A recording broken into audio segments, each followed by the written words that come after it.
Welcome, my Zentangle friends. I'm glad you're here. My name is Emmy, and you're on the Zen with Emmy channel. Thank you for stopping by for one of our midweek summer shorts. This is 10 episodes midweek designed for you to work on by yourself at the beach, listen to the video, and then take your bag with you to wherever you want to go. Really considered grab and go. So this is episode 2. I've already got my tile out and my pens, and I want you to see where we're going. We're going to do something called neurography, and this is Hollibaugh meets neurography, and it will be a lot of meditative work. So there will be a few times when I fast forward a little bit, but you'll still see everything I'm doing. So it remains to be seen whether you want to divide this up in just a few areas or whether you want to divide it up in a lot of areas like this. So here we've got big divisions, and this pattern is called Hollibaugh. So let's get started. And it's easiest to start by putting dots in the corner, pencil dots on your tile, and then connect them wonky style. Which is to say that pencil lines are made to be changed. Pen lines, not so much, huh? Alrighty, now that I've got those, I'm going to switch over to pen. And I am a lucky girl today. I have my Zentangle pen, and I have my mint for when I'm doing some quiet work, which will happen. Hollibaugh is like this. It's two different things. I'm going to make a long line. Doesn't have to be straight. Pen does what the pen wants. Might have quite a curve. And then I go down a little bit from it, and I'm going to make a line that auras my first line. And aura just means replicates. Then I'm going to turn my tile, and I'm going to go a different direction. And every time I do this, it's going to go underneath. So I'm going to lift my pen, come out the other side, do it again, next to it, just like I did the last one.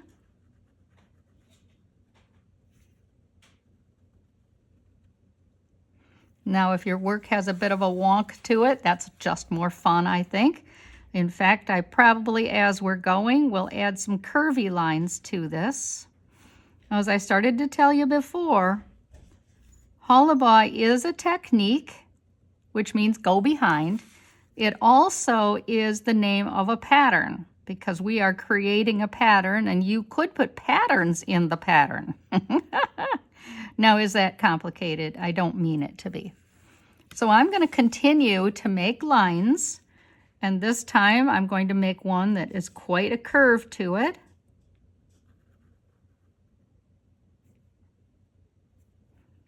And a second one, aura.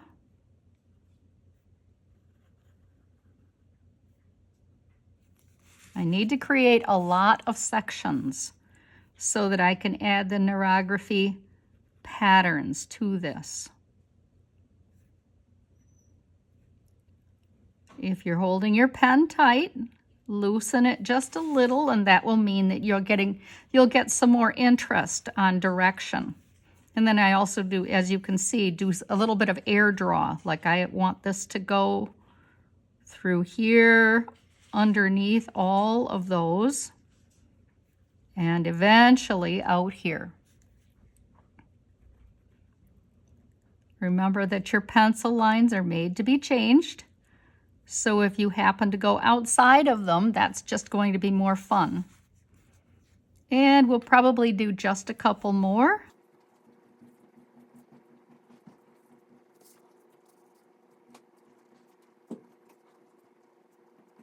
And I can add more in later if I want. So let's get started with the patterns that I showed you and talked about. Like these go all different directions, and some are crossed and some go underneath. And so let's just, well, before we do that, let me not forget some rounding here. I'm going to use my thinnest pen for this, and I happen to have a 005, where I have an area that joins.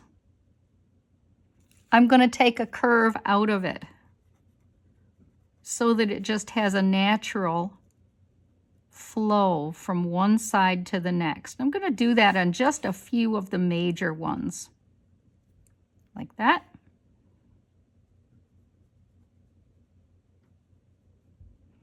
Now this one I don't think is amounting to much, so I'm not going to worry about it. This one is quite a V here, so I'm going to take the edge out of it. You see, I kind of go over what I originally had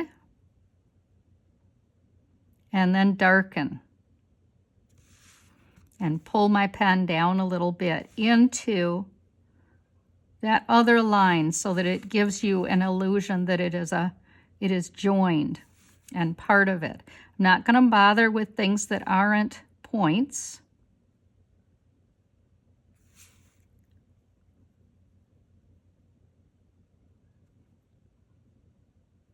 There, you see how that is just a natural join, and taking that little edge out of it is such a nice look. I'll speed this up,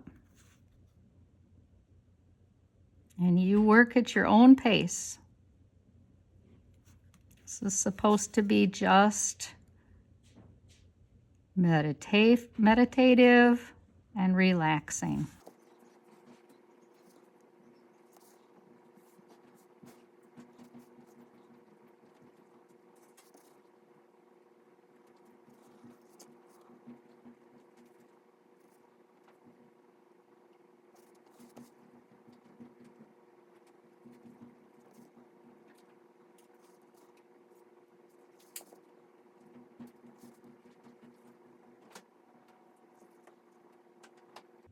And there. Now there certainly are more, but you get the idea of how it softens the joints where they get together. And you can always do a little more with that, just a little more touch up here and there. But let's get started on creating some actual divisions. Now I want to leave white space, and I want to leave room for color in case I decide I want to use it. So I'm going to darken some of these with striping, and also maybe with some of the hexagon shapes, and with the hatching. Gee, get that out. So I'm going to try to spin my tile periodically, and I'm going to start anywhere you like. Shaky handwriting is the norm when you're making lines, and I'm going to start lifting my pen like that. And what I'm trying to do by doing that is create what's called sparkle. They don't have to be at the same place, and you see that I'm working with a pen that actually is on its way out, and that means that I will get a little more out of it for this kind of activity. So I'm going to do some more in different directions. Because that's interesting to the eye.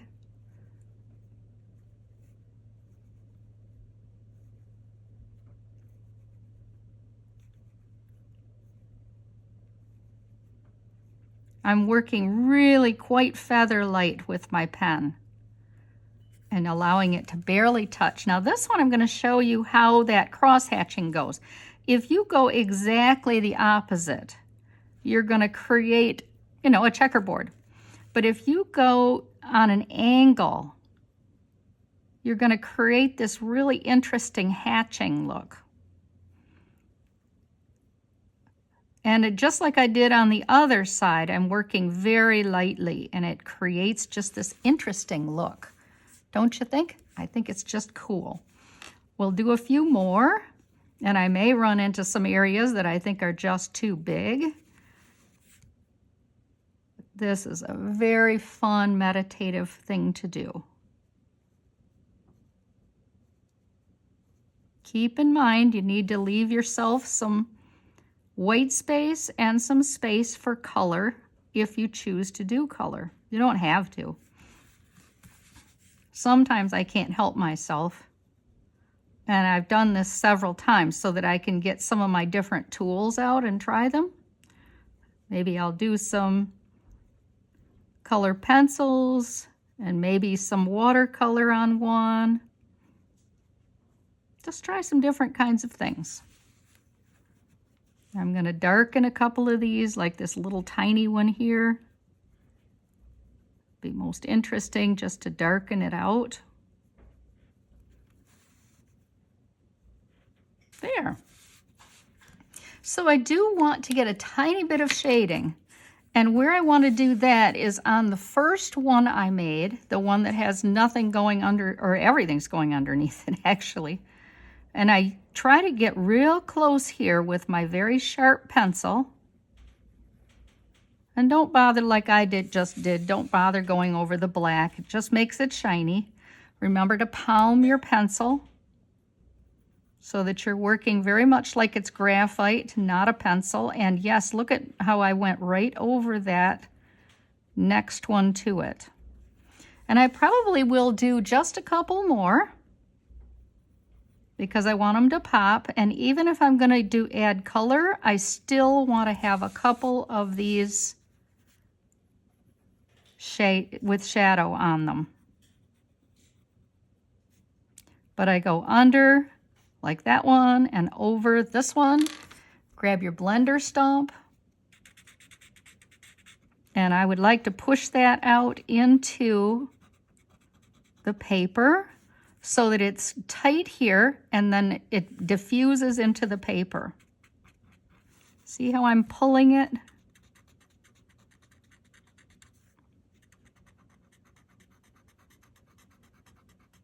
So I get the best of everything. It's kind of gray, it's very dark up close, and then it's very light as it blends back in with the paper. So I ended up with 3 shades this way.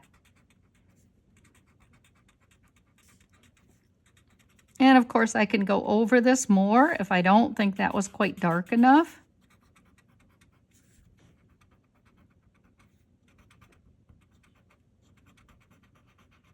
Just push it out. Cool. Okay, one more. So I'm going to leave the color for you. Do that on your own, and if you have a chance to post it on Facebook or send me a picture of your neurography that you did for your summer shorts, I'd sure love to see it. I've got this nice natural border that I made, so I'm going to use the graphite that I have on this blender stump, also called a tortillon, by the way.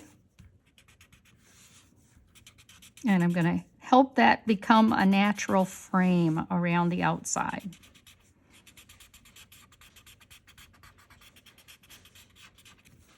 Real important to admire our work. Just look at the beautiful thing that we did together today. And put your initials, your chop, somewhere that's not too obvious. It doesn't matter because this is true Zentangle, non-representational. So I hope you've had fun with our grab and go today, and I will see you next midweek for chapter 4. No, excuse me. Whoops, chapter 3. Sorry. See you then. I'm looking forward to seeing you again. Thank you for being here. Bye.